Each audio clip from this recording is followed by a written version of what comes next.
gracias por participar en esta cuarta sesión del Seminario Latinoamericano de Colaboración sobre el Enfoque Ontosemiótico.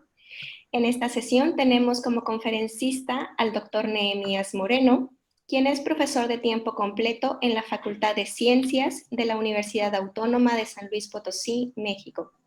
Es licenciado en Ciencias con especialidad en Física, tiene una maestría y doctorado en Matemática Educativa, un postdoctorado en el Instituto de Ciencias de la Educación de la Universidad Autónoma del Estado de Morelos.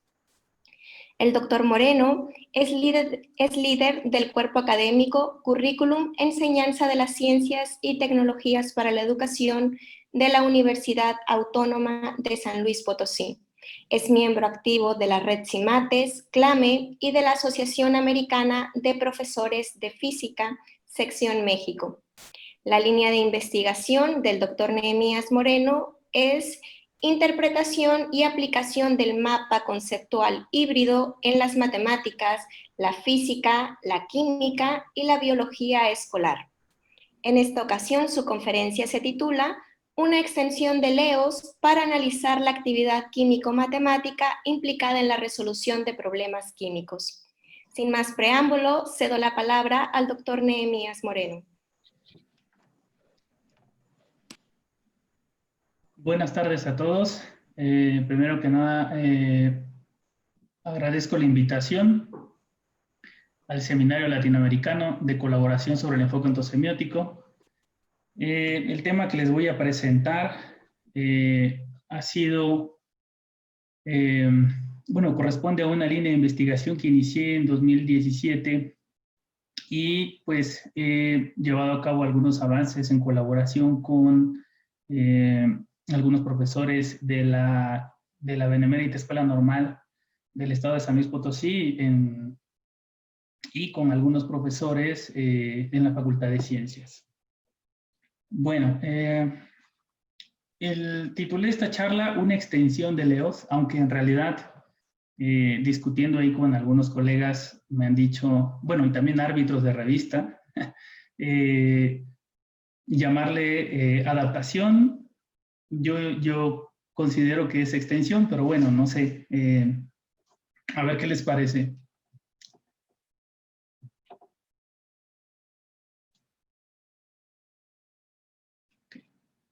Bueno, el índice, primero voy a abordar lo que es la motivación acerca de esta extensión o adaptación de algunos elementos del enfoque ontosemiótico al contexto de la química escolar. Posteriormente voy a presentar pues en qué consiste esta adaptación de estos elementos de LEOS y qué elementos del enfoque ontosemiótico. Y pues bueno, en realidad todo está orientado o todo está motivado por lograr construir un marco interpretativo para la técnica de mapas híbridos. Entonces, como motivación, pues es eso. Es la técnica de mapas híbridos.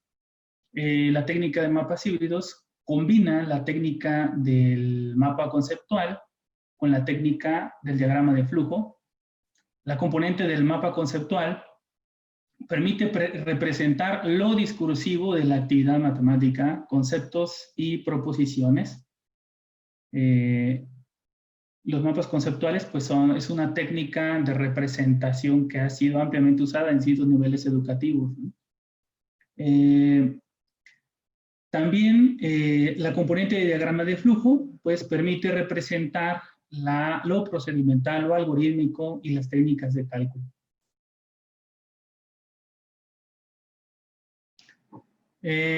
Como un ejemplo para ilustrar en qué consiste el mapa conceptual híbrido o mapa híbrido, yo lo estoy manejando de forma indistinta.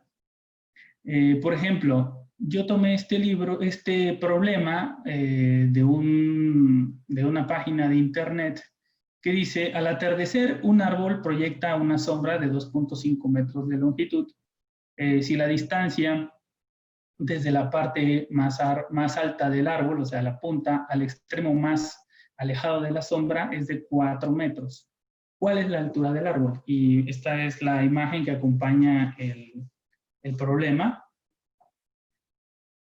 Bueno, esto que está aquí es la solución que se presenta en la página, ¿no? El autor de la página puso ahí, imaginemos un triángulo rectángulo, de modo que su base B es la sombra del árbol, su altura A es la altura del árbol y su hipotenusa H es la distancia desde el árbol al extremo de la sombra. Y ahí representa lo que es el triángulo rectángulo y las dimensiones. Como el triángulo es rectángulo, aplicamos el teorema de Pitágoras para calcular su altura. Entonces ahí pone la expresión h cuadrada igual a a cuadrada más b cuadrada, sustituye los números, los datos, y obtiene un valor para A de 9.75.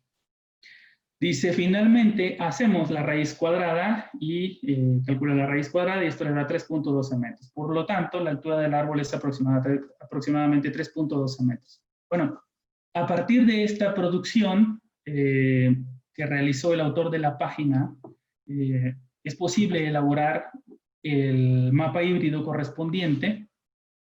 En la parte superior se encuentra la descripción de la situación problema. En una primera categoría se encuentran ahí dos prácticas, ¿no? La primera es lectura e interpretación de la situación problema y la otra es calcular la altura A. En la primera práctica, bueno, todos esos conceptos que están ahí encerrados en recuadros, pues no me los inventé, salieron de aquí, ¿no? Si ustedes pueden leer este texto, ¿no? Imaginemos un triángulo rectángulo de modo que, bueno, pues esto es lo que aparece ahí también, ¿no? Imaginemos un triángulo rectángulo, de modo que su base B es la sombra del árbol. O sea, todo lo que está aquí, toda la producción escrita, se encuentra representada en el mapa híbrido. En esencia, pues se trata de capturar toda la producción, no solamente la producción escrita, sino también la producción oral, para poder representarla de forma esquemática. Entonces, la técnica del mapa híbrido puede ser empleada para representar de manera gráfica la resolución de problemas, no nada más de las matemáticas, bueno, como en el ejemplo que les acabo de ilustrar, sino también de la física, la química y al parecer también de la biología. He estado haciendo ahí algunos esbozos acerca de situaciones problematizadas en el contexto de la biología, por ejemplo, problemas que tienen que ver con el crecimiento poblacional de bacterias, cruza genética, por ejemplo, hay un experimento ahí con la mosca de la fruta, donde estas moscas tienen ojos rojos, alas curvas, ojos negros, ojos blancos, ¿no? Se hace un análisis matemático acerca de cómo es esa cruza que llevan a cabo estos animalitos, ¿no? Entonces, hay actividad matemática en el contexto biológico también. Entonces, he elaborado algunos mapas híbridos para representar cómo se llevaría a cabo la resolución de un problema de tipo biológico o matemático, ¿no? Esta situación de poder representar la resolución de problemas mediante la técnica del mapa híbrido también ocurre con la técnica del mapa conceptual. Es decir, muchas personas, inclusive desde los niveles básicos, que será preescolar, primaria, he visto mapas conceptuales que se elaboran para representar la organización de conceptos con el desconocimiento, pues, de la teoría que lo sustenta, ¿no? Lo mismo ocurre con esta técnica del mapa híbrido. Tú puedes elaborar un mapa híbrido con el desconocimiento de la teoría que sustenta el mapa híbrido. El mapa híbrido, pues, resulta de la evolución del mapa conceptual como tal. Hay un grupo internacional, el IHCM, que se dedica a hacer investigación sobre el mapa conceptual y estudia cómo ha sido la aplicación del mapa conceptual en diversos contextos, ¿no? En ingeniería, en industria, etcétera, ¿no? En muchas esferas de la sociedad se emplea el mapa conceptual.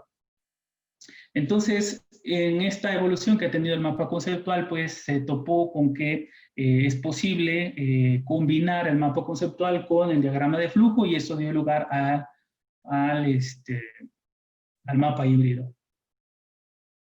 Sin embargo, ciertamente el mapa conceptual tiene su interpretación o su sustento teórico en la teoría de aprendizaje significativo de Ausubel, pero ese grupo del IHCM nunca ha reportado un sustento teórico desde la teoría de aprendizaje significativo del mapa híbrido. Entonces, en 2017, pues me di a la tarea de tratar de interpretar esta técnica desde algunos elementos teóricos del enfoque ontosemiótico. Y pues de ahí, también a partir de la formación que tengo en la licenciatura en ciencias, conozco un poco de física, bueno, me especialicé en física, un poco de química, biología, pues he explorado cómo se podría interpretar esta técnica desde algunos elementos del mapa conceptual y a partir de adaptaciones o extensiones, del enfoque ontosemiótico al contexto de estas áreas, ¿no? Pero ¿para qué buscar un sustento teórico del mapa híbrido? ¿Por qué no nada más quedarnos con la técnica y representar la resolución de problemas matemáticos o químico-matemáticos, físico-matemáticos o biológico-matemáticos, ¿no? ¿Qué usos tiene en la enseñanza o en el aprendizaje de la matemática, la física o la química? Bueno, una respuesta inmediata es, cuando yo interpreto la técnica del mapa híbrido a partir de algunos elementos de LEOS en el contexto de la matemática escolar o lo interpreto a través de adaptaciones de esos elementos de LEOS a la física o a la química o a la biología, pues yo puedo interpretar, describir y explicar la actividad matemática, físico-matemática, químico-matemática y biológico-matemática. Y puede ser empleado como herramienta de investigación, como objeto de reflexión de la práctica docente a través del diseño, implementación y evaluación, como material didáctico, como técnica de estudio, ¿no? Y estas son algunas aplicaciones que yo he encontrado, al menos a través del uso de esta técnica en matemáticas, en física. Pero, o sea, hace falta mucho trabajo por hacer, ¿no? Bueno, estos son algunos trabajos que he realizado. Hasta el momento se han empleado algunos elementos teóricos de LEOS para interpretar la técnica del mapa híbrido en el contexto de la matemática escolar. También se ha interpretado el mapa híbrido a partir de adaptaciones y extensiones de algunos elementos de LEOS a la física y recientemente a la química y a la biología. Bueno. Para explicarles acerca de cómo llevé a cabo esta adaptación, extensión, ustedes van a mirar, bueno, espero darme a entender y ustedes poder tomar una postura, si es adaptación, extensión o aproximación, ¿no?, de algunos elementos de LEOS al contexto de la química escolar, ¿no? Algo de historia. Pues la química es una ciencia con un largo desarrollo histórico, ¿no? La química es una ciencia, por ejemplo, culturas antiguas como Mesopotamia, Egipto, culturas mesoamericanas y andinas ya manejaban una química empírica que se compartía de generación en generación, ¿no? O sea, ahí hablamos de una química primitiva en donde las matemáticas pues no figuraban, ¿no? Sin embargo, en la antigua Grecia y en la India, pues ya se contaba con una teoría atómica primitiva, ya se hacían señalamientos de que el átomo era una partícula mínima, indivisible de materia. Esta cosmovisión que tenían estas culturas influía en las prácticas empíricas de esa química primitiva, ¿no? Un caso muy especial, bueno, un caso especial es el pensamiento mágico y religioso como fundamento de la herbolaria indígena en el México prehispánico, ¿no?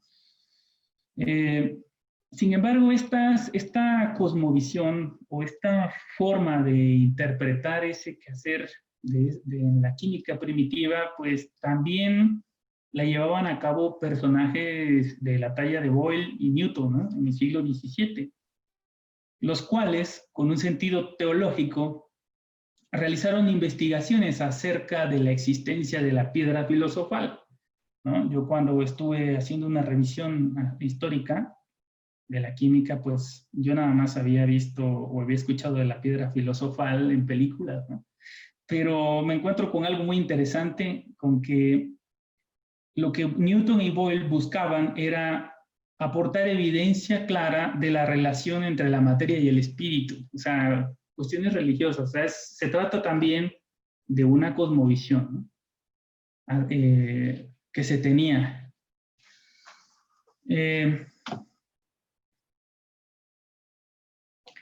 Bueno, otro aspecto interesante es en los inicios de la química, se destaca la concepción del célebre filósofo Kant, que tenía acerca de la ciencia, ¿no? Según la cual solo era ciencia aquella que podría ser matematizable. Por lo que, tomando como modelo en esa época a la física newtoniana y a la geometría euclidiana, Kant consideraba que la química pues jamás iba a ser una ciencia o no alcanzaba, solamente alcanzaba a ser un arte sistemático, ¿no? Y visto desde esta época, pues estaba muy equivocado, ¿no? Todo el mundo sabe que la química tiene un impacto, pues, económico muy importante, ¿no? Sin embargo, su alumno, un tal Jeremías Benjamin Richter, se propuso introducir las matemáticas en la química. Este Jeremías era ingeniero alemán, y él fue el que creó el concepto de estequiometría, ¿no? O sea, un alumno proponiendo una antítesis de su maestro, ¿no? Kant.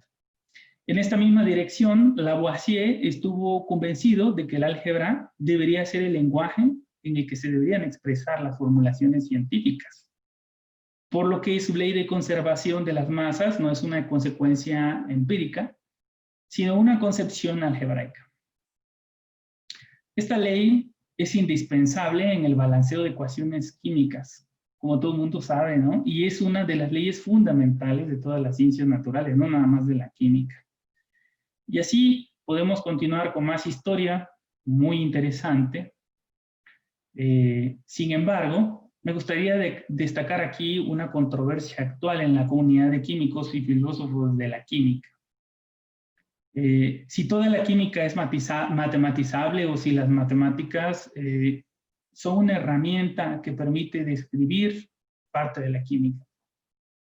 Al respecto, pues, bueno, en contraste a esta controversia, se tienen importantes usos de las matemáticas en la descripción de situaciones químicas. Por ejemplo, la descripción gráfica bidimensional de moléculas mediante la teoría de grafos, ¿no?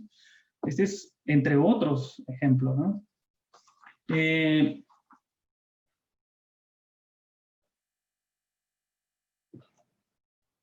Y aquí, pues, el desarrollo histórico anterior permite plantear el siguiente supuesto. La resolución de un problema químico involucra un conocimiento que se apoya en dos conjuntos de objetos. Uno de tipo químico, relacionado directamente con cuestiones empíricas, y otro de tipo químico-matemático. Este último formulado a partir de relaciones de significación entre objetos químicos y objetos matemáticos. Más adelante hablaré de esta relación. Bueno, un poco más de historia. En relación con la ontología de los objetos que intervienen en la actividad química, se tiene que la física ha tenido un papel relevante. Se podría pensar que la química es tan antigua como la física, sin embargo, hubo un momento en que la misma química tuvo, en sus bases filosóficas, tuvo una especie de, ¿cómo se dice?, de retraso, debido a los avances que se tuvieron en mecánica cuántica en la física, ¿no? Por ejemplo, bueno, el éxito de la mecánica cuántica llevó a algunos físicos y filósofos de la ciencia a considerar a la química reductible a la física. Inclusive se llegó al extremo de considerar a la química como una aplicación, o bueno, como una ciencia experimental con fundamento en la física atómica.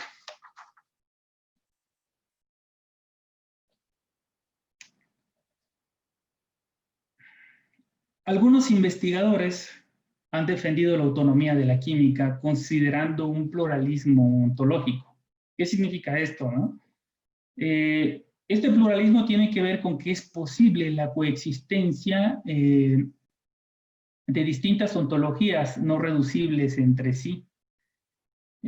Apoyando dicho pluralismo ontológico, se ha puesto a la tabla periódica como un producto químico que considera información química y su explicación desde la química no genera resultados satisfactorios, ¿no? La tabla periódica es un objeto muy representativo de la química, en donde la física pues nada más logra explicar el comportamiento de uno que otro elemento.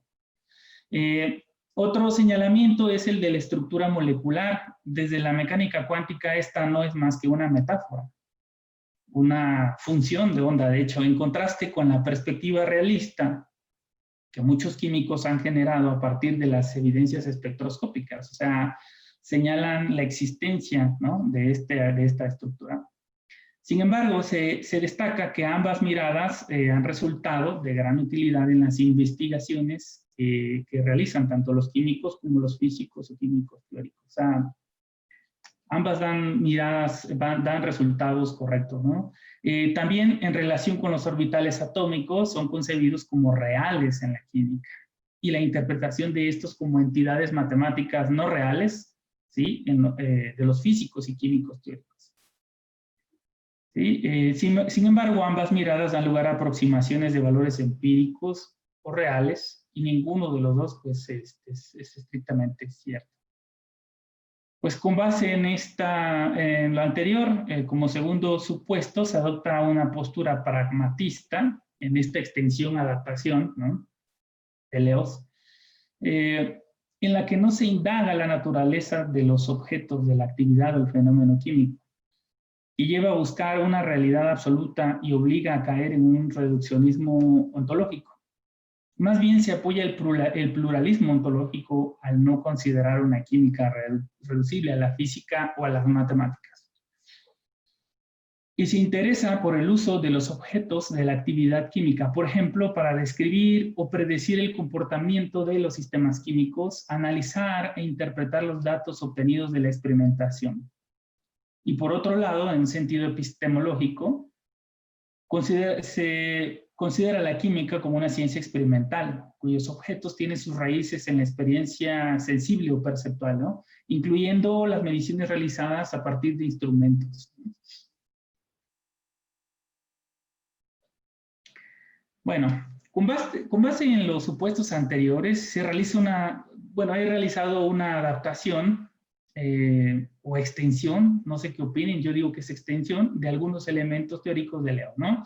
Estos elementos en concreto son práctica, objetos matemáticos primarios, función semiótica, algunos procesos y facetas, ¿no?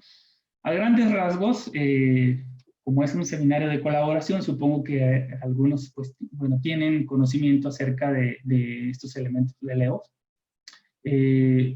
Ahí en los artículos que han escrito pues, el doctor Godino, el doctor Fon, la doctora Batanero, se ha señalado que cuando un sujeto resuelve un problema matemático, este lleva a cabo un sistema de prácticas en el que intervienen un conjunto de objetos matemáticos primarios, como lo son situación, problema, lenguaje, conceptos, propiedades, procedimiento y argumento, ¿no? También se llevan a cabo algunos procesos cognitivos, como el de idealización, generalización, argumentación, materialización, etcétera, entre otros, los cuales se aplican sobre estos objetos matemáticos y llevan a estos objetos de una faceta a otra, ¿no? Bueno, esto es a grandes rasgos la descripción de la actividad matemática en la resolución de un problema, ¿no?, señalada por Eleos. Y precisamente estos son los elementos que fueron adaptados o extendidos al contexto de la química. Bueno, ¿Qué es un objeto matemático? Cuando estudié esto, cuando llevé a cabo esta adaptación, de hecho, no sé si todavía si esté acabada o no, eh, encontré que la noción de objeto proviene del interaccionismo simbólico, ¿no? Pues el interaccionismo simbólico es una teoría de la sociología, ¿no? El cual considera que el objeto es todo lo que puede señalarse o indicarse, ¿no?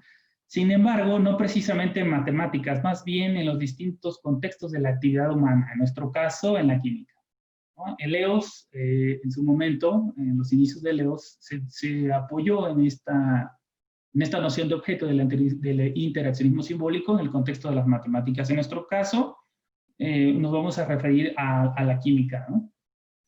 Desde el interaccionismo simbólico, el significado que una cosa encierra o un objeto encierra para una persona es el resultado de las distintas formas en que otras personas actúan hacia ella en relación con esa cosa. Se trata de una perspectiva de lo que es un objeto. Bueno, desde esta postura, el significado del objeto no emana de su composición intrínseca, ¿no? Ni de la expresión de elementos psicológicos que se ponen en juego en relación con la percepción del objeto. Esto que les acabo de decir es muy importante en el caso de la química escolar, ¿no? Por ejemplo, si nosotros tenemos la mano fría y luego metemos la mano a un trasto con agua a temperatura ambiente, pues vamos a sentir que esa agua que está a temperatura ambiente pues nos quema, ¿no? Eso es algo muy perceptual, ¿no? Nuestros sentidos ahí nos están engañando. Y esto es a lo que se refiere, ¿no? Esta noción de objeto, del interaccionismo simbólico. Más bien, cuando yo hago referencia a la naturaleza perceptual del objeto químico, me estoy refiriendo, por ejemplo, a datos que provienen de la experiencia, a datos que se obtienen de forma sistemática y rigurosa, ¿no? A través de experimentos controlados, no a partir de lo que de lo que mis sentidos captan. Más bien, el significado del objeto surge de la interacción social, de manera que la acción sobre los objetos se realiza con base en lo que los objetos significan para el sujeto, ¿no? A partir de la interacción con otros sujetos. Además de que los significados son manipulados y modificados a través de un proceso interpretativo al tratar con otros objetos. Bueno, esto es a grandes rasgos la noción de objeto, ¿no?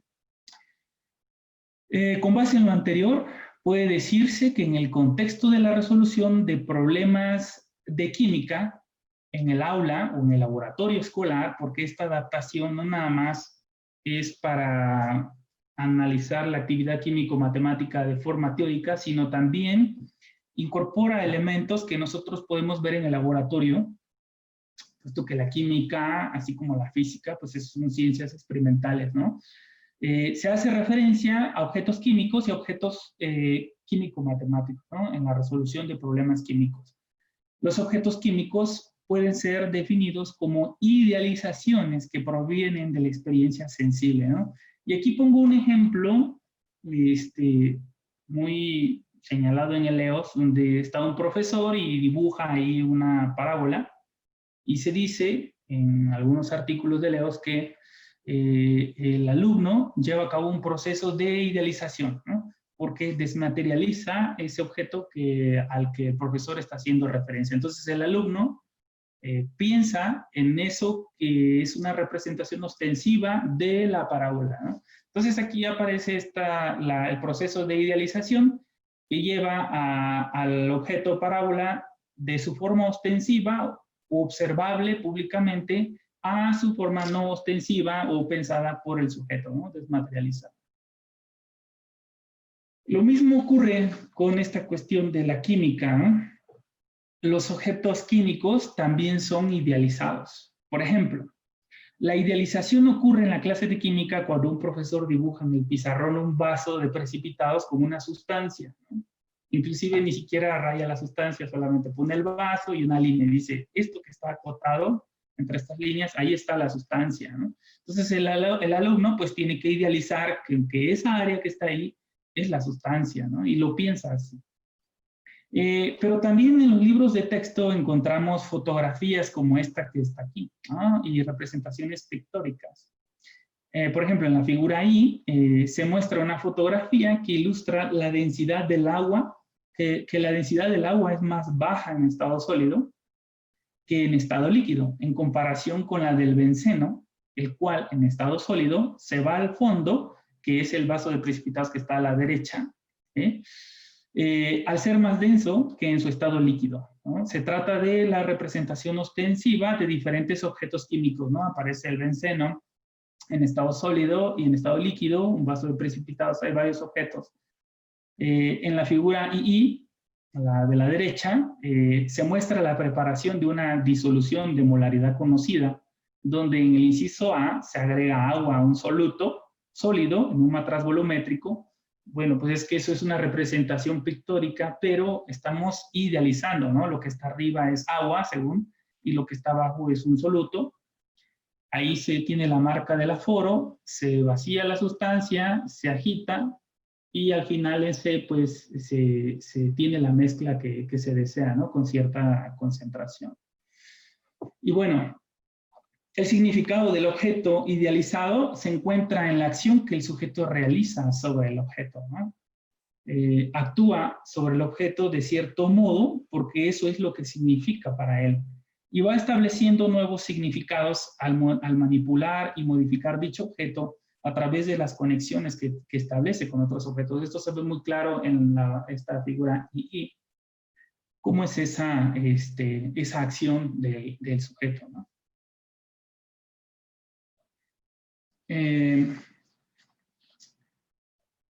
La importancia de las matemáticas en la química me llevó a indagar en libros de texto de distintos niveles educativos, la existencia de una tipología de objetos químicos.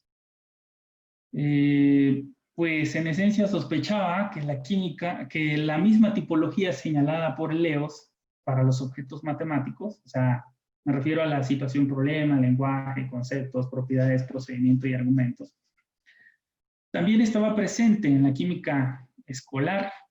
De lo contrario, pues, ¿qué sentido tendría emplear las matemáticas en la química sin la existencia de cierta forma de correspondencia entre objetos químicos y objetos matemáticos? Pues de manera curiosa, la tipología de objetos químicos pues es la misma, al menos así la estuve catalogando, y se tiene esta tipología de objetos químicos, ¿no? Situación química problematizada, ¿no? Se consideran situaciones químicas problematizadas que no tienen un enfoque matemático. Por ejemplo, las reacciones ácido-base en presencia de varios indicadores como la fenolftaleína, timoftaleína y penitrofenol para la enseñanza del concepto de reacción como cambio químico. El lenguaje químico, bueno, ya vimos en diapositivas atrás esta fotografía del benceno, del agua, y este proceso de preparación de una disolución, ¿sí? Pues el lenguaje químico se refiere a este tipo de representaciones pictóricas, dibujos, esquemas, fotografías empleadas para describir las etapas de una reacción, para mostrar la disposición del equipo de laboratorio que permite realizar cierto proceso químico, para ilustrar los productos de alguna reacción o cierta propiedad química, entre otras formas de comunicación. Se tiene también conceptos químicos, se enuncian mediante definiciones que no se matematizan directamente. Por ejemplo, sustancia, definido como materia homogénea de composición fija, que posee propiedades específicas que la diferencian de otras. Compuesto químico macroscópico, como una sustancia a partir de la cual pueden obtenerse sustancias elementales por medios químicos. Destilación fraccionada, definida como un procedimiento de separación de los componentes líquidos de una disolución, ¿no? Que se basa en la diferencia en sus puntos de ebullición, por mencionar algunos, ¿no? También hay otros, el concepto de matraz, tubo de ensayo, ¿no? Por mencionar algunos. Entonces, otros objetos, continuando con la tipología, sería propiedad química, son enunciados acerca de los conceptos que no se matematizan. Por ejemplo, en relación con el concepto hidrógeno se puede señalar. El gas hidrógeno se quema al reaccionar con oxígeno gaseoso formando agua. Respecto al concepto de ácido, se puede señalar que el papel tornasol azul cambia a rojo cuando éste entra en contacto con la sustancia ácida. Se tiene también procedimiento químico, tiene que ver con algoritmos o pasos químicos que no se matematizan. Por ejemplo, en la preparación de una disolución, una cantidad de soluto sólido se transfiere a un matraz volumétrico, se agrega agua al matraz para luego agitar, disolver el soluto.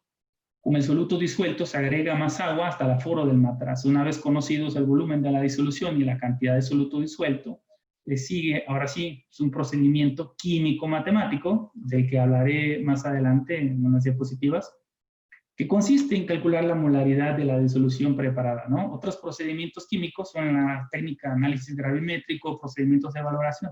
Son realmente procedimientos que no están matematizados, pero te permiten tener acceso al conocimiento químico, ¿eh?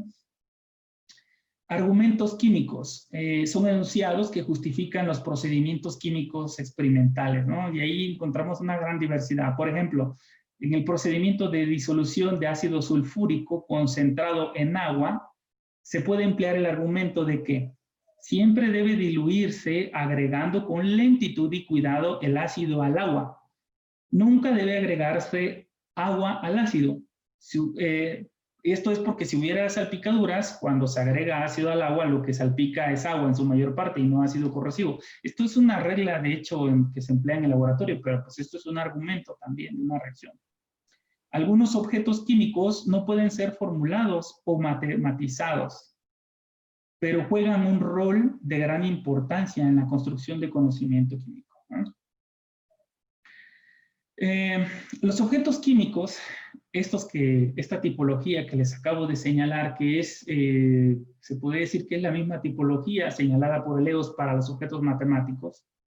Sin embargo, esta tipología de objetos químicos tiene una naturaleza distinta a la de los objetos matemáticos, ¿no? Señalados por Eleos. De ahí mi postura de llamarle extensión teórica de algunos elementos de Eleos a la química escolar y no una adaptación. Se tiene acceso al objeto químico a través de lo perceptual, ¿no? Eso ya lo había comentado, y a través del signo también, ¿no?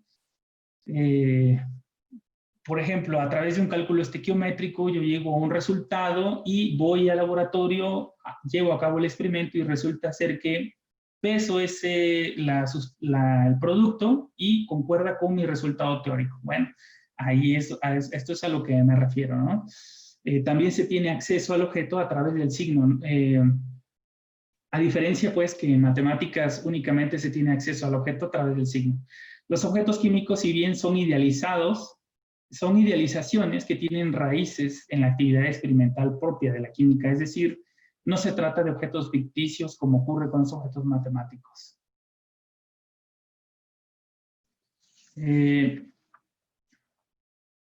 Bueno, como lo había señalado, en la resolución de un problema químico intervienen tanto objetos químicos como objetos químico-matemáticos. Es posible encontrar objetos químicos que tienen una relación directa con los objetos matemáticos señalados por Eleos, ¿no? Vamos a decirle así. Pero, ¿qué son los objetos químico-matemáticos? El objeto químico-matemático es un constructo que emerge al establecer relaciones semióticas o de significación entre los objetos químicos, entre algunos de la tipología de los objetos químicos con los objetos matemáticos. Bueno, y aquí, pues, me di a la tarea de estudiar esto, ¿no? Cómo construir este objeto químico matemático, puesto que en la resolución de problemas no nada más intervienen objetos químicos. ¿Cómo fue construido el objeto químico matemático? La respuesta es de manera análoga en que en Eleos se construyó el objeto matemático primario. Y según la revisión que llevé a cabo, el constructo objeto matemático de Eleos se apoya, por un lado, en la noción de objeto del interaccionismo simbólico, entendido como todo aquello que puede ser indicado o señalado, y por otro lado, en la lingüística, en el constructo función de signo de Gensler, que describe relaciones entre objetos lingüísticos únicamente. Aquí en la figura pueden ver los objetos lingüísticos unidos relacionados mediante la función de signo de Dirichlet. Los objetos lingüísticos a los que me refiero pues son artículos, sustantivos, adverbios, por mencionar algunos, ¿no? Cuestiones lingüísticas. Pero, o sea, Dirichlet le llamaba ahí función de signo, tengo entendido. Puesto que en la actividad matemática no solo participan objetos lingüísticos, ¿sí?, sino que también se hace referencia a otros objetos matemáticos. Le voy a llamar objetos matemáticos, tipología inicial, ¿no? Situación, problema, conceptos, propiedades, procedimiento, argumentos, excepto objetos lingüísticos. Ya sus relaciones. En los inicios de Leo se propuso agregar a los objetos lingüísticos dicha tipología inicial de objetos matemáticos y también se extendió la función de signo de Dirichlet y ahora pues se le llama función semiótica. Se extendió este constructo ahora para relacionar no solo objetos lingüísticos sino también a los objetos matemáticos, incluyendo el lenguaje, lo cual condujo a un nuevo conjunto de objetos matemáticos, que es lo que está ahí, ¿no? Objetos matemáticos, tipología final. Bueno, ahí me faltó situación, problema, conceptos, propiedades, procedimiento, argumentos, lenguaje. No, bueno, no voy a entrar más en detalle acerca de, del juego de lenguaje de Wittgenstein, que tiene que ver con la situación, problema, que desencadena la actividad matemática. Bueno, porque doy por hecho de que conocen más o menos esto de los objetos matemáticos.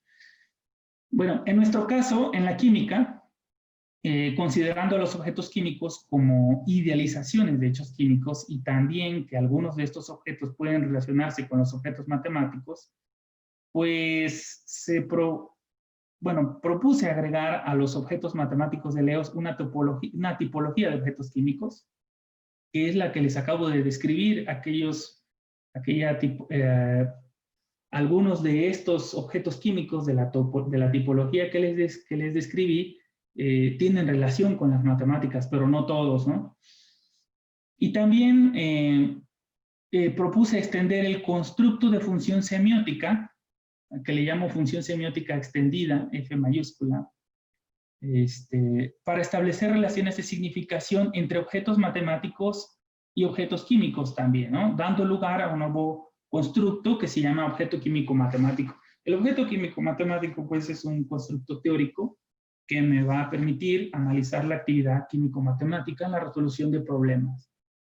Y de hecho ahí más o menos se logra ver, ¿no?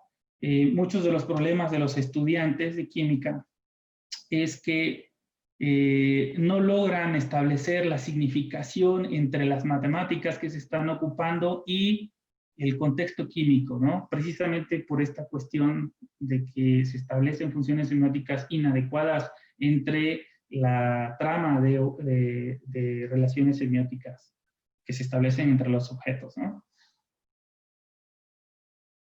Bueno, el siguiente esquema nos permite mirar de otra manera a los objetos químico-matemáticos.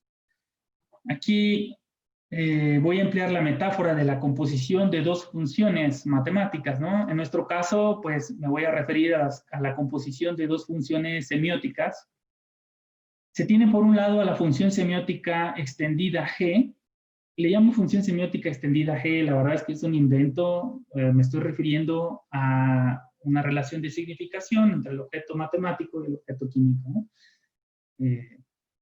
Que va del objeto químico al objeto matemático. Y por otro lado, se tiene la función semiótica F, en el sentido del EOS, ¿sí?, al interior de los objetos matemáticos. En el caso de esta figura, ilustra una función semiótica G minúscula que permite significar el concepto de razón, objeto matemático concepto Y, en términos de la propiedad de equilibrio químico, objeto químico propiedad X, ¿no? Por otro lado, la función semiótica F permite dotar de significado la expresión algebraica, esta que está aquí, K subíndice C igual al producto de las concentraciones de los productos entre los reactivos elevados a la potencia de sus cocientes estequiométricos. Ese es el objeto lenguaje Z. En términos del concepto razón, objeto concepto Y. Por lo que la composición de funciones, F composición G de X o F bolita G en matemáticas, ¿no? Permite entender el objeto químico matemático propiedad Z llamada constante de equilibrio.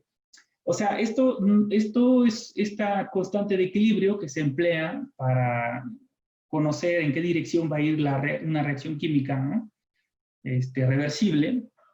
Es un objeto químico matemático, es una propiedad químico matemática, ¿no? Entonces, este es un ejemplo para ilustrar cómo va esta cuestión de las funciones semióticas.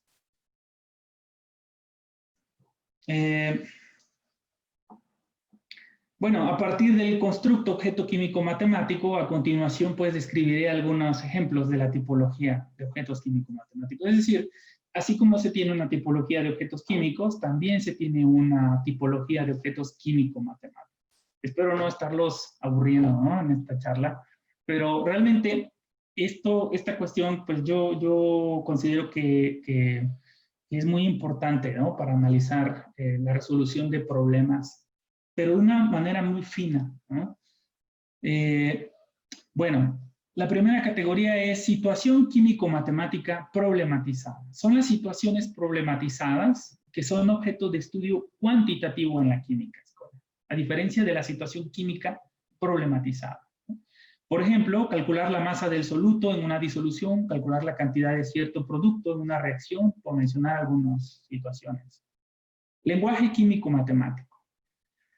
Se refiere a las fórmulas moleculares, a las ecuaciones químicas, a las gráficas, entre otros registros, ¿no? Que esos objetos que aparecen en los libros de química general, química orgánica, en donde aparece la actividad matemática, no nada más son representaciones ostensivas de conceptos matemáticos. Hay una trama de funciones semióticas que permite interpretar desde el punto de vista químico estas expresiones, ¿no?, matemáticas. Por ejemplo, las ecuaciones químicas, al igual que las expresiones algebraicas en matemáticas, pueden ser consideradas como la imbricación de tres tipos de signos: índice, símbolo e icono. Por ejemplo, en la ecuación esta de la reacción de la glucosa con el oxígeno, los signos, por ejemplo, esta C6H12O6, que es la glucosa, el oxígeno O2, el signo más, la flecha a la derecha, y el resto de los signos son símbolos, debido a que guardan una relación convencional con el objeto, ¿no?, elemento molecular. También son índices porque designan el elemento o molécula en cuestión. Los coeficientes y subíndices numéricos adjuntos en las letras y en las fórmulas denotan la proporción cuantitativa de las sustancias reaccionantes y de los productos. Y en particular la ecuación química es un icono debido a que guarda semejanza con relación a la reacción química, en el sentido de que a partir de ciertos reactivos se obtienen ciertos productos y también es posible descubrir otras verdades relacionadas con su objeto, o sea, la reacción.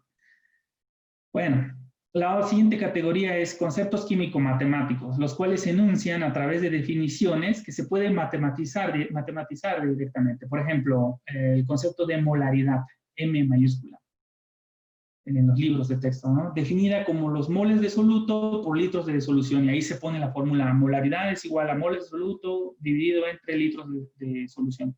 Molaridad, definida como los moles de soluto entre kilogramos de solvente. Molalidad, moles de soluto, kilogramos de solvente, ¿no?, etcétera, ¿no?, entre otros conceptos químico-matemáticos. Bueno, ya casi acabo.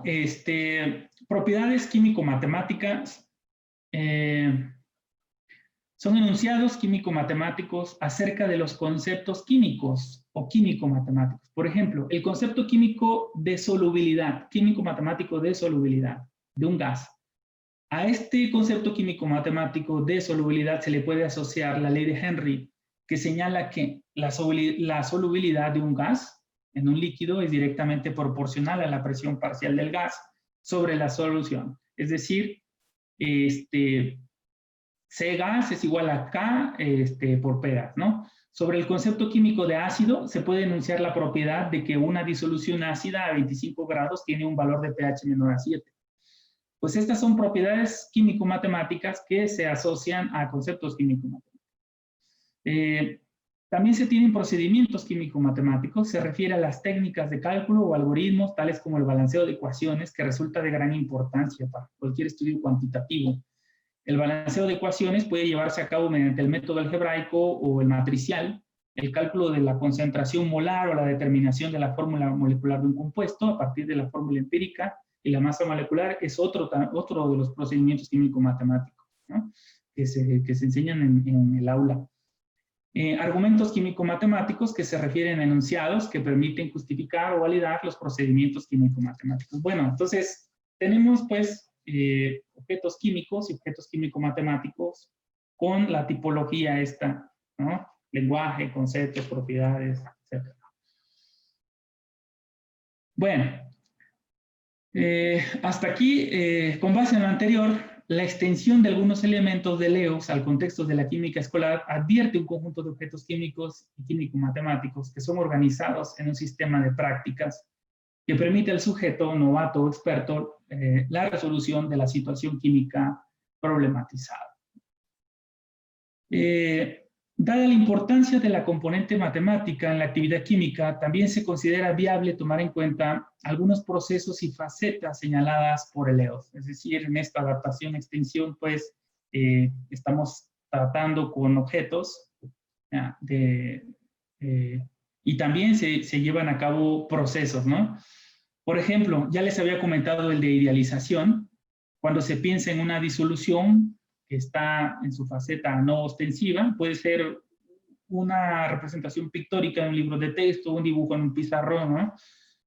Puede estar dibujada ahí la disolución, o simplemente mirar ahí el vaso de precipitados conteniendo esa disolución. Al observar la representación pictórica de una sustancia al interior de un vaso de precipitados, también se tiene la materialización, ¿no? Proceso inverso a la idealización, cuando se presenta de manera pública sobre el papel, faceta ostensiva, un objeto pensado, faceta no ostensiva, como sería la fórmula molecular de un compuesto, una ecuación química de una reacción, ¿no? A ver, escribe la fórmula molecular del agua, ¿no? H2O en el pizarrón. Entonces ahí el alumno está materializando este concepto que está pensando. Particularización, cuando la expresión general para la molaridad, por ejemplo, M igual a N entre V, N número de moles entre V, faceta intensiva, ¿sí? Es empleada en un caso particular, ¿no? Cuando se le da un valor numérico específico a N y a V, ¿no? Institucionalización, cuando los objetos y prácticas son compartidos en el seno de una institución, de manera que los objetos emergentes se encuentran en faceta epistémica. Personalización, si los objetos y sistemas de prácticas son específicos de una persona, ¿no? Entonces, realmente todos esos constructos que se han elaborado en el marco de LEOS, pues se están retomando aquí en esta extensión adaptación y son muy útiles, realmente muy útiles, ¿no? Y eso da cuenta de la potencia del enfoque ontosemiótico, ¿no? Para llegar para alcanzar para llevar a cabo estudios en estos contextos. Bueno, y todo lo anterior, ¿para qué, no? La adaptación o extensión teórica de LEOS descrita previamente al contexto de la química escolar, pues se propone como sustento o marco teórico interpretativo de la técnica del mapa híbrido, para analizar la actividad químico-matemática implicada en la resolución de problemas de la química escolar. Pues eso es lo que me ha motivado a llevar a cabo esa extensión, adaptación, aproximación, ¿no? De LEOS a la química, ¿no? También ya le he realizado a la física y actualmente también a la biología. Y bueno, ¿para qué? Esto solamente es un ejemplo, ¿no? En realidad, pues sí se requiere otra charla para explicar cómo se elaboran los mapas híbridos. Del lado izquierdo se presenta ahí un problema de química, ¿no? El helio es un gas valioso utilizado en industria, en investigaciones, en las que se requiere bajar la temperatura en la que los tanques para buceo profundo y para infrarrojos. ¿Cuántos moles de átomos de helio hay en 6.46 gramos de helio? Y bueno, en este libro de Chang presentan la resolución del problema de este modo. Se pueden identificar ahí tres prácticas, ¿no? Una práctica interpretativa y dos prácticas, 2 y 3, que se pueden catalogar de tipo operativa. Bueno, ya he desarrollado ahí en algunos congresos, hay algunos videos donde he participado, donde describo cómo es el proceso de construcción de mapas híbridos. Y bueno, este sería el mapa híbrido químico correspondiente a, a la resolución del problema que presenta el libro de Chang, ¿no? Desde el punto de vista del enfoque ontosemiótico, pues hay 3 prácticas. Cada práctica contiene diferentes objetos químico-matemáticos, ¿sí? La conexión entre estos objetos pues da cuenta del establecimiento pues, de funciones semióticas. No voy a ahondar en esto, pero bueno, pues de eso se trata. Eso ha sido la intención, esa ha sido mi intención, en buscar o construir un sustento teórico para poder seguir trabajando con esta técnica de mapas híbridos en el contexto pues, de otras disciplinas, ¿no? En este caso de la química. Y pues bueno, pues agradezco su atención, espero no haberlos aburrido con esta charla, yo sé que es mucha teoría. Pues gracias por su atención.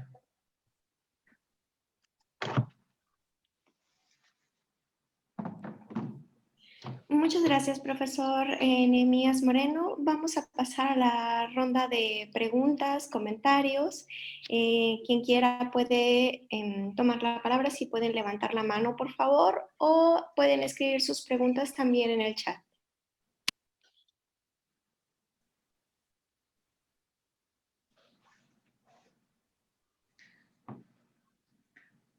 Bueno, aprovecho mientras piensan las preguntas. Promociono este grupo de Facebook de mapas conceptuales híbridos para que se unan y puedan elaborar sus mapas. Muchas gracias. Leivin Mendoza levantó la mano. Adelante, por favor. Buenas a todos, un saludo de Honduras. Solo tengo una pregunta para Nehemías, un placer. ¿Sí? ¿Por qué Eleos, precisamente? ¿Por qué elegir Eleos para interpretar la enseñanza de la química y no cualquier otro marco teórico? Bueno, excelente pregunta. Tiene que ver mucho por mi formación. Lo que pasa es que cuando yo realicé el doctorado, o sea, esta línea de investigación que yo desarrollé tiene ahí un trasfondo personal. Cuando yo realicé el doctorado, mi tesis se apoyó en el enfoque ontosemiótico, ¿no? Ahí estuvo haciendo sugerencias el doctor Vicent Font. Entonces, fue ahí como yo empecé a meterme en esta cuestión del enfoque ontosemiótico. A mí me pareció un marco teórico muy difícil de entender, ¿no? De entrada. Pero bueno, es por esa razón, ¿no? Porque fue el marco teórico que a mí me parece más adecuado, dada mi formación académica. Y posteriormente, cuando realicé el postdoc, yo realicé la estancia de postdoc con un investigador que es especialista en mapas conceptuales y que es miembro de este grupo de investigadores del IHCM, de mapas conceptuales. Y entonces él fue el que precisamente me enseñó un mapa híbrido, ¿no? Porque yo le había preguntado, oiga, ¿y se puede representar mediante mapas la resolución de problemas? Y me dijo, pues yo creo que esa es la forma, ¿no? Y hasta ahí, pero no me dijo más, ¿no? Y fue ahí como empecé a buscar buscar un sustento teórico para esta técnica. Esa es la razón más que nada, ¿no? Pero profundizando un poco más en tu pregunta, esta técnica del mapa híbrido se plantea como objeto de estudio interpretable desde otras teorías. Yo podría usar inclusive, y eso es tema de investigación, que yo no la he visto publicada en ningún lado, tú podrías interpretar la técnica desde la teoría de aprendizaje significativo de Ausubel. De hecho, esa teoría, la TAS, teoría de aprendizaje significativo, también es sustento teórico de otra técnica de representación que es la B de Bowie. No nada más del mapa conceptual. Entonces, ninguno de estos personajes ilustres de este grupo de investigación de mapas conceptuales se ha dado la tarea de darle un sustento desde la TAS a la técnica de mapas híbridos. Así que pues todo eso está abierto, ¿no? Espero haber respondido la pregunta.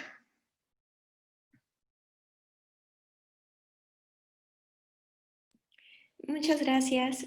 La doctora Silvia Elena Ibarra lo felicita por su presentación, que es muy retadora e interesante, y le pregunta qué implicaciones tendría para sus planteamientos el que se trate de una ampliación o de una adaptación de LEOS.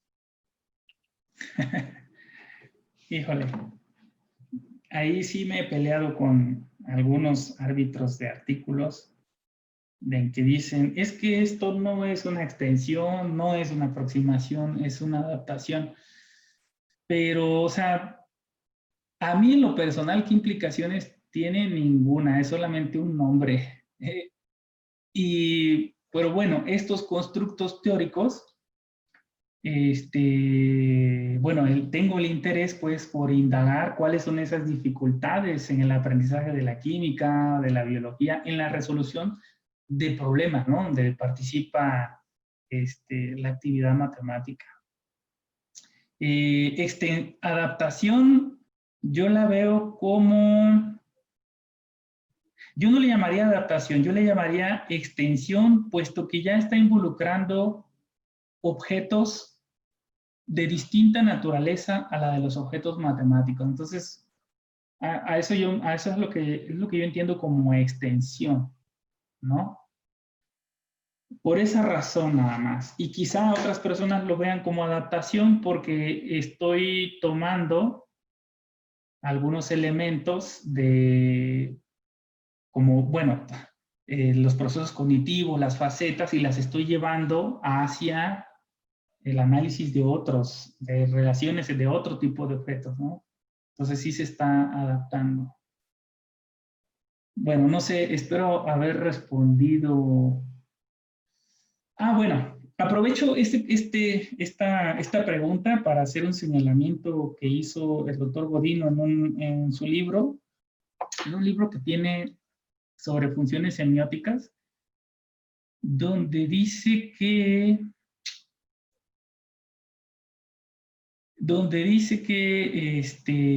que los objetos matemáticos pues tienen que ver con situaciones intramatemáticas y extramatemáticas. Entonces, a mí sí me gustaría acotar que el doctor Godino pues fue muy, quiso abarcar mucho, ¿no?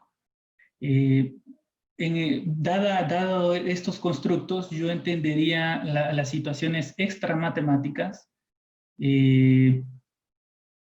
situaciones, por ejemplo, que no se refieren a la física, a la química o a la biología, más bien situaciones más cotidianas o de la economía o problemas pues de compra de objetos, ¿no?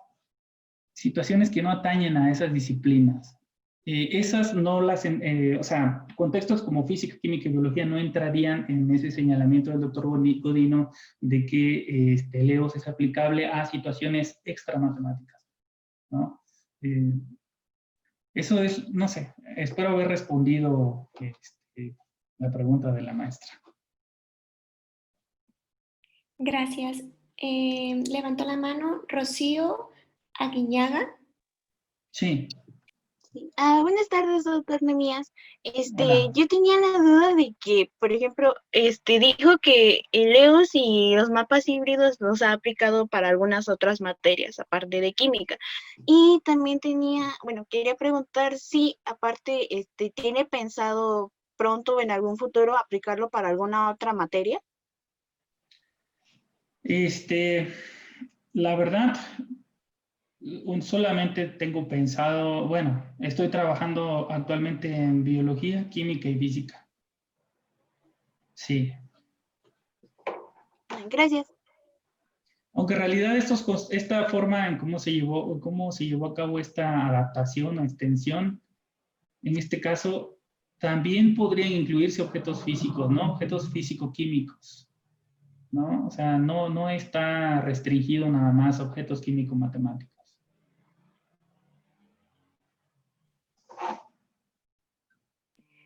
Muchas gracias. Tenemos una pregunta de Juan Barbosa que dice, ¿de qué manera su trabajo y mirada ha movilizado transformaciones en los procesos de enseñanza y aprendizaje de la química a nivel escolar? Precisamente ese es mi objetivo. esto es una investigación incipiente, ¿no? Y por eso tenía el interés de presentarlo en este coloquio, ¿no?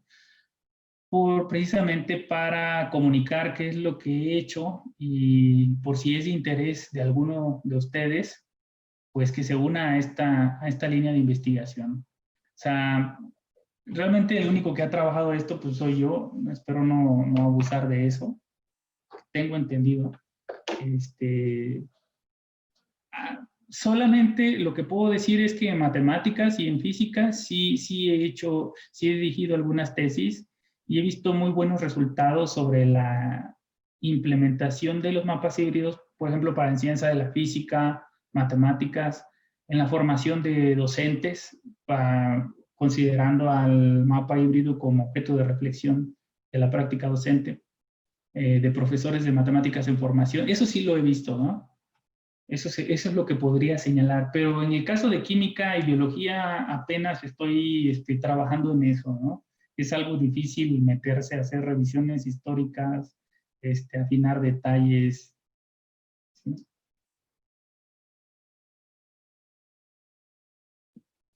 Gracias. El profesor Luis Pino levantó la mano. Muchas gracias, Lupita. Hola, Nehemías, ¿qué tal? ¿Cómo estás? Primero, felicitarte por la presentación. Yo creo que esta discusión sobre ampliación o adaptación habría que darle muchas vueltas todavía, ¿no? Sí, así es. Fíjate, yo tengo una aprehensión en relación a la consideración de los objetos químico-matemáticos, porque claro, tú hacías o citabas lo que decía el profesor Juan sobre los contextos extramatemáticos, y es que claro, cuando uno mira la teoría, la teoría del enfoque ontosemiótico, puede ver el significado de los objetos matemáticos en términos del contexto en el que son utilizados, que esta es la visión pragmatista. Desde este punto de vista, claro, entiendo la vertiente y la naturaleza de los objetos químicos que nos presentabas, los objetos puros químicos, pero no me queda muy clara todavía el cómo te despegas, ¿no? A los objetos químico-matemáticos, cómo se despegan de esta definición que se da en el enfoque ontosemiótico, ¿no? De la noción de significado. Porque claro, si tú tienes un objeto matemático, este objeto matemático podría ser entendido en términos del contexto químico en el que se está utilizando. Por lo tanto, piénsalo de esta manera. Si tú reconstruyes el significado holístico, uno de esos significados parciales sería el significado que le da la química al objeto matemático.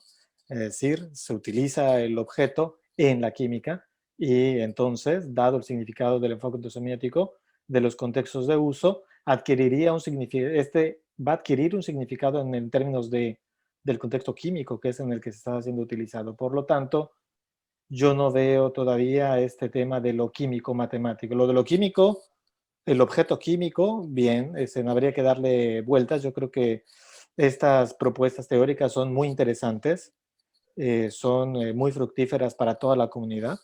Es mi impresión. Pero hace falta ser más reflexionada, más discutida, etc. Esta es una pregunta. Y la otra pregunta, ya para finalizar mi participación, es en relación a los mapas conceptuales híbridos de los cuales comenzaste hablando. Nosotros hemos tenido varias conversaciones aquí por Osorno, ahí en San Luis Potosí, bueno, en fin.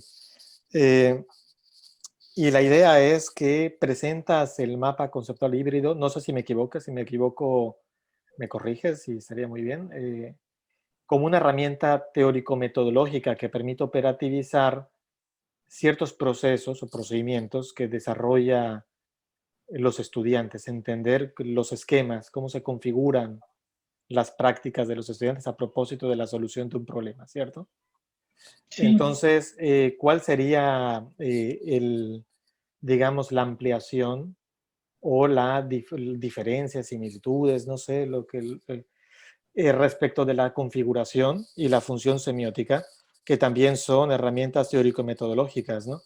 porque cuando yo veía el esquemita que nos presentaste del mapa conceptual híbrido con la resolución, esto es un desglose operativo de la configuración y relación de diversos caminos, entre comillas, o diversas configuraciones, ¿no? Pero bueno, esta es la impresión. Entonces me gustaría que me comentaras un poquito, o que nos comentaras un poquito sobre ¿cómo consideras la configuración, la función semiótica? ¿Cuál es el plus del mapa conceptual híbrido por sobre la noción de configuración y de función semiótica que se han utilizado? Bueno, y no solo de objetos, porque aquí nos hablas mucho de los objetos y al final nos metes procesos, pero cuando uno piensa en la configuración, tiene que verse desde el punto de vista complejo, ¿no? De objetos y los procesos desde los cuales se puede trabajar esos objetos. Bueno, era eso. Sí, en relación con lo primero, pues de entrada, el mapa híbrido, yo solamente he descubierto algunas aplicaciones, no sé si existan otras, quizá con el paso del tiempo alguien más lo descubra, si es que se interesa, ¿no? ¿Cuál es la diferencia o qué plus tiene? Pues realmente, para mí, el mapa híbrido pues es una técnica de representación gráfica del sistema de prácticas, operativo y discursivo. Me permite mirar de un solo golpe las conexiones entre objetos, ¿no? El significado que se asocia a los distintos objetos que intervienen, tanto como sistemas de prácticas, tanto con la relación que guarda dicho objeto con otros en la red que presenta el mapa, ¿no? O sea, no se equipara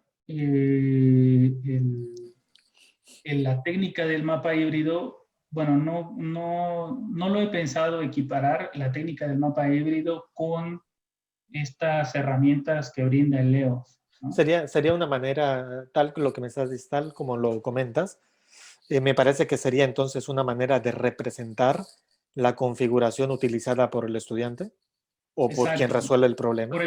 Por quien resuelve el problema, ¿no? Se puede hacer Vale. distinción. Fíjate que también otra motivación fue el hecho de cuando yo escribí ahí un artículo con Font, donde describimos la tipología de objetos matemáticos primarios. Encontré que en varios artículos, no nada más en el que estábamos escribiendo, se planteaba una tabla y lenguaje, son estos, conceptos, son estos, procedimientos, son estos. Y a mí me causaba cierta confusión mirar a los distintos objetos categorizados, ¿no? De ese modo, en una tabla ahí larga. Entonces dije, no, una forma de mirar cómo se conectan esto con esto. Entonces, pues ahí pues recordé lo que había trabajado en la estancia postdoc y pues empecé a tratar de representar esa tabla de forma gráfica. O sea, en pocas palabras, esta técnica es solamente una ayuda gráfica que te permite representar esquemáticamente los objetos que intervienen en la actividad matemática, químico-matemática, físico-matemática, etcétera, ¿no? Y sobre todo, una vez que ya se tiene elaborada el mapa correspondiente, poderlos interpretar desde los elementos del LEOS, ¿no? Eso es más que nada, es una ayuda visual. Fíjate que esto que acabas de decir es lo que me gusta cuando venís a Osorno y creo que lo conversamos. Yo le encuentro esa potencialidad que uno puede hacer este esquema, este mapa conceptual híbrido, lo desarrolla y a partir de esto poder empezar a identificar y describir, ¿no? Los usos que hace el sujeto que resuelve el problema de los objetos matemáticos primarios involucrados. Y entonces esto causaría menos confusión porque, claro, abordar los objetos matemáticos primarios en una práctica, la respuesta, digamos, en bruto, ¿no?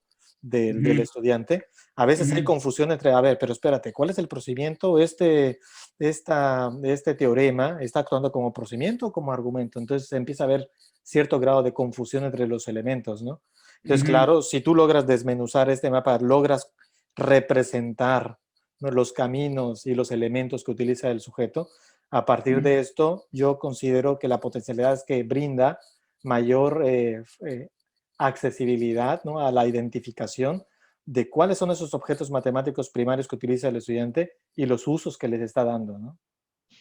Sí, así es. Y además, pues es un análisis fino, ¿no? Lo mismo sugerido por el EOS en esta configuración de objetos.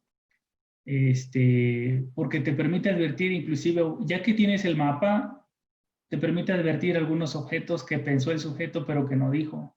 O te permite mirar cómo regresa o cómo retoma objetos de prácticas pasadas y las incorpora para obtener nuevos resultados. Te permite observar ahí cómo emerge los objetos emergentes. De hecho, emergen cosas de cada práctica, ¿no? Siempre emergen diferentes objetos de cada una de estas prácticas. Y eso pues se puede ver muy bien en este mapa, ¿no? Los señalamientos de EOS están, bueno, desde mi punto de vista, están muy bien representados esquemáticamente a través del mapa.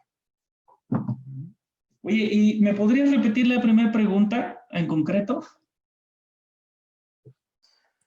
La primera tenía que ver con cómo se distancia, porque claro, tú decías que eso es una ampliación y defines objeto químico matemático, pero claro, en términos de EOS, esto podría verse como un objeto matemático que adquiere un significado en el contexto de la química, ¿no? Ya. Sí, ahí realmente se requiere mucha reflexión, ¿no? Más trabajo de investigación, precisamente para marcar ese distanciamiento o no distanciamiento, si lo hay, ¿no? O sea, son todavía cosas que se tienen que precisar, doctor. Y pues bueno, pues para eso se requiere el punto de vista de otras personas, ¿no?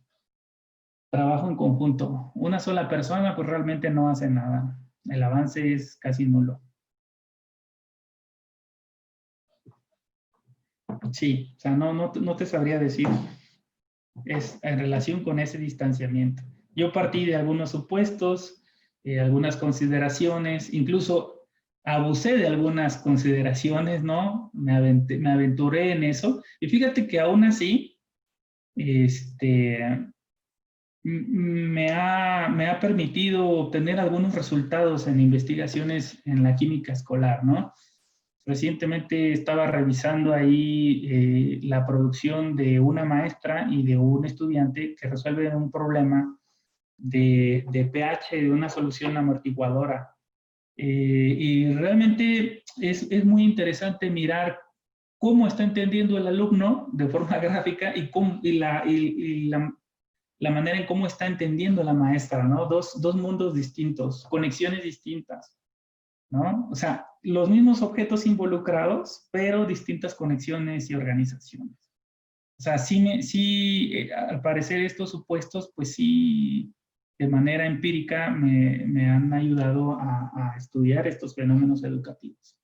Pero ya para precisar, para responder a tu pregunta, pues sí, se requiere más discusión, más reflexión, como tú dices. Gracias, Nehemías. Sí. Muy bien, tenemos una pregunta de Ana Luisa que dice, ¿qué tipo de reflexiones pueden llevar a cabo los profesores o futuros profesores con este tipo de herramientas? Bueno, un ejemplo que yo he tenido con formación de profesores de matemáticas es en el diseño de sus clases, ¿no? En los problemas que ellos van a plantear en el aula. Ellos primero elaboran el mapa y el mapa les ayuda a llevar a cabo procesos de tipo metacognitivo, en donde empiezan a pensar o ponerse en el lugar del alumno. El profesor resuelve desde su punto de vista, sin embargo, la manera en cómo el alumno va a mirar eso que resuelve el profesor, ¿no? Pues no es la misma, ¿no? Entonces, ahí a través del mapa, pues estaría brindando una ayuda al profesor para reflexionar sobre qué tipo de problemas, cómo va a plantear el problema en la clase de matemáticas, ¿no? Ese es un ejemplo. O también, inclusive he visto que lo han usado como material didáctico. o para introducir un concepto nuevo en clase. Inclusive, recientemente hemos visto que también se puede usar para evaluar. Pero bueno, eso son varias cosas. O sea, hay mucho que hacer. Yo le veo mucho potencial a esto. Edith Martínez había levantado la mano.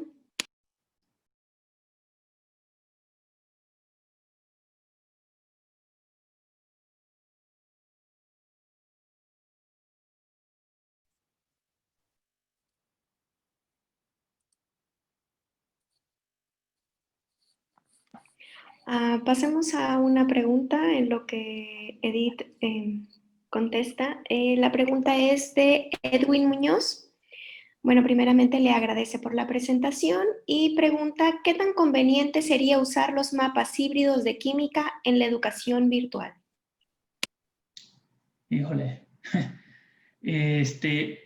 Muy buena pregunta. Fíjate que no he trabajado los de química, en la educación virtual no los he trabajado, pero sí hace un año trabajé en el desarrollo de Fizlets. Es decir, son applets para la enseñanza de la física, ¿no? ¿Y de qué va, no? El Fizlet presentaba en la parte superior esto, ¿no? El mapa híbrido, y en la parte inferior la situación problematizada, ¿no? El fenómeno físico en cuestión. Entonces, el alumno, el Fizlet lo que le mostraba al alumno era, el alumno tenía que presionar las cajitas que ven aquí las cajitas del mapa las tenía que presionar y iba activando un elemento de la animación. O sea, los objetos que están presentados en los recuadros en el mapa híbrido se desempeñaban ahí como botones que activaban representaciones pictóricas, pues, bueno, animaciones, ¿no? En la parte inferior. Entonces, ese Fizlet te explicaba la resolución de un problema físico, ¿no? Y sí, lo implementamos en el aula y, pues bueno, se quedó en una prueba piloto, se publicó, los resultados se publicaron, pero ahí el análisis que se hizo de los datos pues no fue tan exhaustivo, puesto que era una prueba piloto del Fizlet. Fueron 6 Fizlets para abordar problemas uno de hidrostática, 2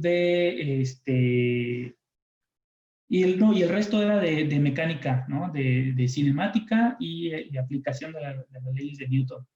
Y sí, algunos Fizlets sí ayudaban mucho al alumno, ¿eh? Y otros Fizlets de plano entorpecían el aprendizaje del alumno porque era difícil entender el Fizlet por las conexiones entre el mapa, que eran como botones, y la animación. Entonces, eso es lo único con lo que he trabajado en la enseñanza virtual, los Fizlets, pero eso es un tema que dejé por ahí pendiente.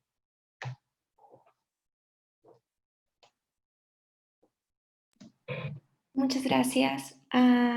Rosangel Torres quiere compartir un comentario que dice, hemos utilizado mapas híbridos en la normal del estado de San Luis Potosí con la finalidad de realizar reflexión de docentes de matemáticas en formación.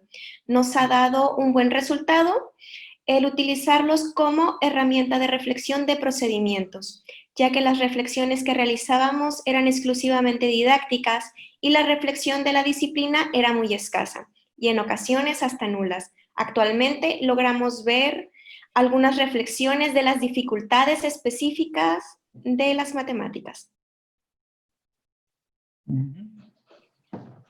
Sí.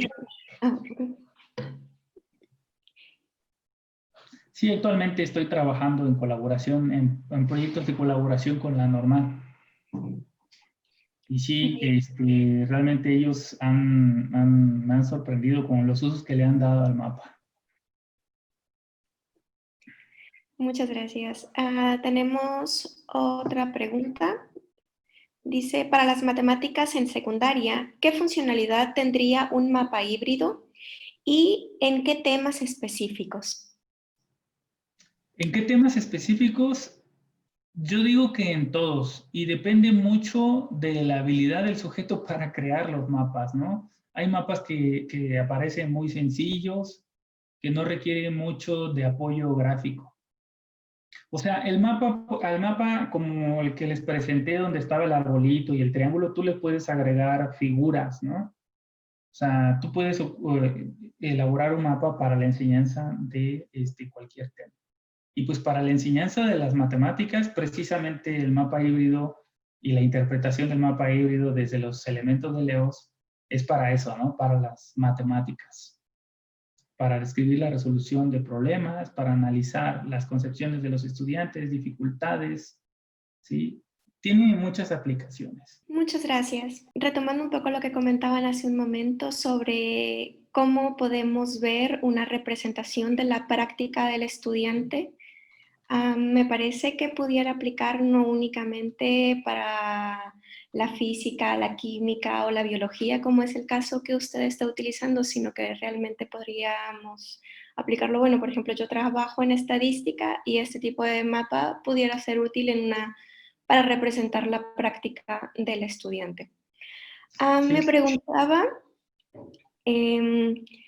sobre la separación que realiza en las cajas. Por ejemplo, dice, es la sombra y sombra está en una cajita y del y en otra cajita está árbol. Ya es por cómo es la construcción de este mapa híbrido, por qué tiene esa separación. Y no va todo corrido, junto. ¿Qué indica que en una cajita esté sombra y en otra cajita esté el árbol?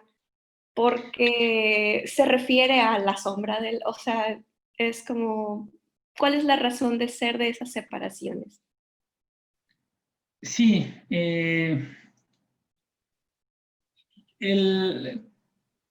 bueno, a ver, en términos de lo que señalas, la unidad mínima de significado, visto desde la perspectiva de la técnica de los mapas conceptuales, no es el concepto en sí mismo, sino a través de la relación que guarda con otros conceptos, ¿no? El significado de un concepto en una caja está dado a través de la relación que guarda con otros conceptos en otras cajas, ¿no? Y la unidad mínima de significado que se puede representar en un mapa conceptual es la conexión entre dos conceptos a través de una palabra o frase de enlace, ¿no? Es necesario presentar en cada caja el objeto como tal, ¿no? Un concepto, una expresión algebraica que aluda a ese concepto, ¿sí? Y precisamente la separación también tiene que ver con los diferentes objetos que intervienen, ¿no? Porque en la resolución del problema, árbol es un concepto que tiene una ontología de tipo material, ¿no? Y si tú ves, por ejemplo, hipotenusa, bueno, pues es un concepto que tiene una ontología que no es material, ¿no? Es un concepto matemático, ¿no? Entonces, de hecho, es la separación de los distintos objetos ayuda a eso, ¿no? A visualizar los distintos objetos que están en juego. ¿Sí? No sé si haya respondido a tu pregunta. O sea, una ruta de lectura es la conexión de diferentes cajas, ¿no? Que siguen una misma flecha. A ver, voy a compartir pantalla. ¿O sí están viendo mi pantalla? Sí, estamos viendo su... Mira, por ejemplo, imaginamos un triángulo rectángulo, ¿no? O sea, el concepto imaginar triángulo rectángulo. Bueno, esto que está aquí, esto es un argumento, ¿sí?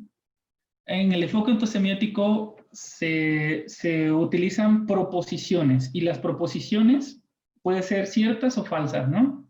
Esas proposiciones pueden aparecer en forma de argumentos o en forma de propiedades, ¿sí? Entonces, el hecho de que yo conecte estas cajitas me permite conocer si se trata de un argumento o de una propiedad, ¿no? En este caso, un argumento me viene a justificar la práctica que yo estoy realizando.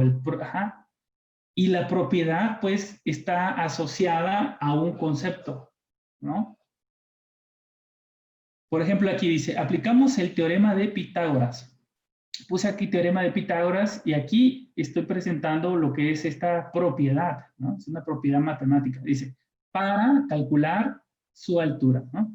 En este caso aquí, pues tenemos un argumento junto con una propiedad, ¿no? O sea, estoy señalando la propiedad, pero estoy diciendo qué es lo que voy a hacer con esa propiedad. Estoy justificando parte de esta práctica. Y del lado derecho en esta rama empiezo, ¿no? Este es el teorema de Pitágoras. Es otra forma de representar lo que el autor de la página puso de forma textual, ¿no? O sea, esto y esto para mí es lo mismo, solo que aquí lo está expresando en palabras y aquí a través de una expresión algebraica, ¿sí? O sea, son dos formas de representación de la misma propiedad. Y lo que sigue es la parte del procedimental, ¿no? Lo que corresponde al diagrama de flujo, sin ninguna palabra enlace.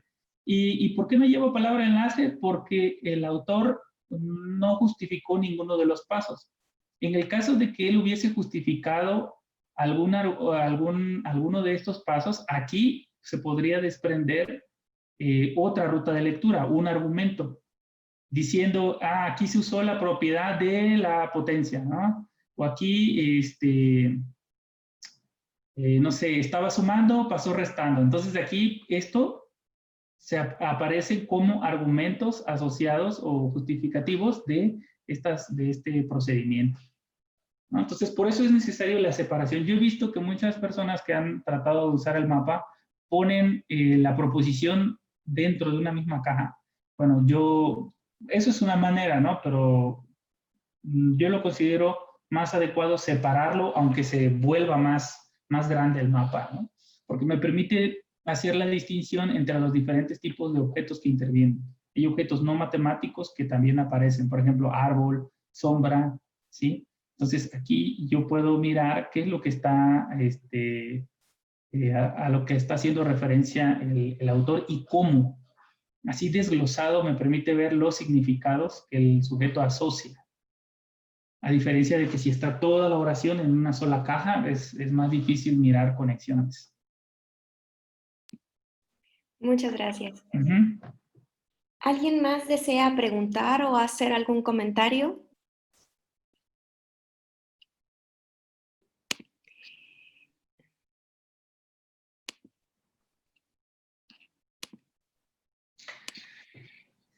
Bueno, le agradecemos. Bueno, no sé si está viendo mi pantalla.